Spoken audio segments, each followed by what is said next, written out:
Earlier this spring semester, the elevator in the administration building went down, causing many classes to be reassigned to rooms that would accommodate students and faculty with disabilities. We spoke to a few of these people to see how this affected them and to see what protocols are in place when the elevators do go down. I was displaced for one of my electronic and digital writing classes to the JB building, but we've since been moved back, and so we don't know if we're going to have to move again. I think the most important thing is for the students to understand that as soon as we're notified at any time that there's any limited access, we're going to move to a plan and we're going to efficiently and effectively make sure that we can accommodate appropriately. The most affected by this are those students and faculty whose only means of transport between floors is the elevator.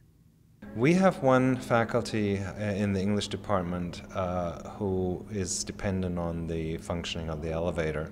So we had to go through rearranging his classrooms. The girl that was stuck on the third floor just so happened to be in a wheelchair, and I know that it caused her a lot of distress, especially when campus police didn't show up for her.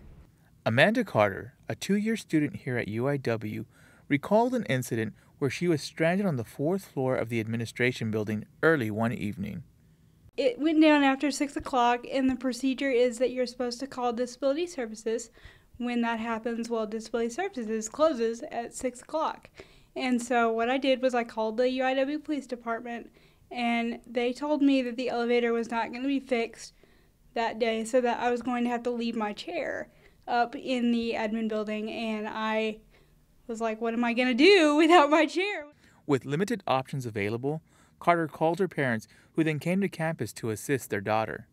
My parents ended up carrying me down the stairs themselves because the police only showed up twice, and neither one of those times did they show up with a vacuum chair, and basically ended up just watching my parents carry me down without getting in front of them for safety. So this is not a new problem, and it's a little surprising to me that no long-term action has been taken. But last year I was stationed in Hillside 1, and I know that our elevator was out of maintenance, and when I reported it, their solution to fixing the elevator was just to remove the certification that showed it was expired rather than actually doing maintenance on the elevator. In a statement issued by Philip Lopez, Assistant Director of Facilities Management and Services, the Texas Department of Licensing and Regulation governs policy on elevators.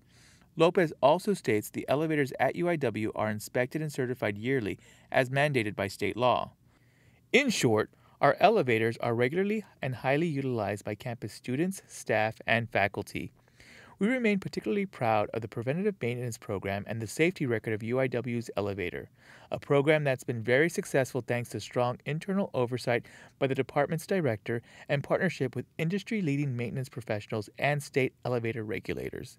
I feel like since we are paying so much money to a private institution and we're supposed to be getting our money's worth for it, I think it would be very efficient for the elevator, at the very least, to be working.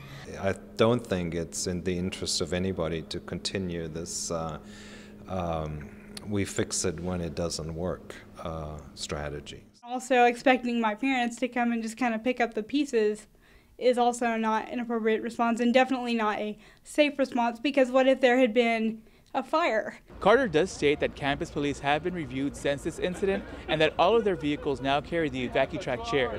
Numerous attempts to contact campus police have been made. However, no statements have been released at the time of this report. This is Leonard Herbeck reporting for UIW TV.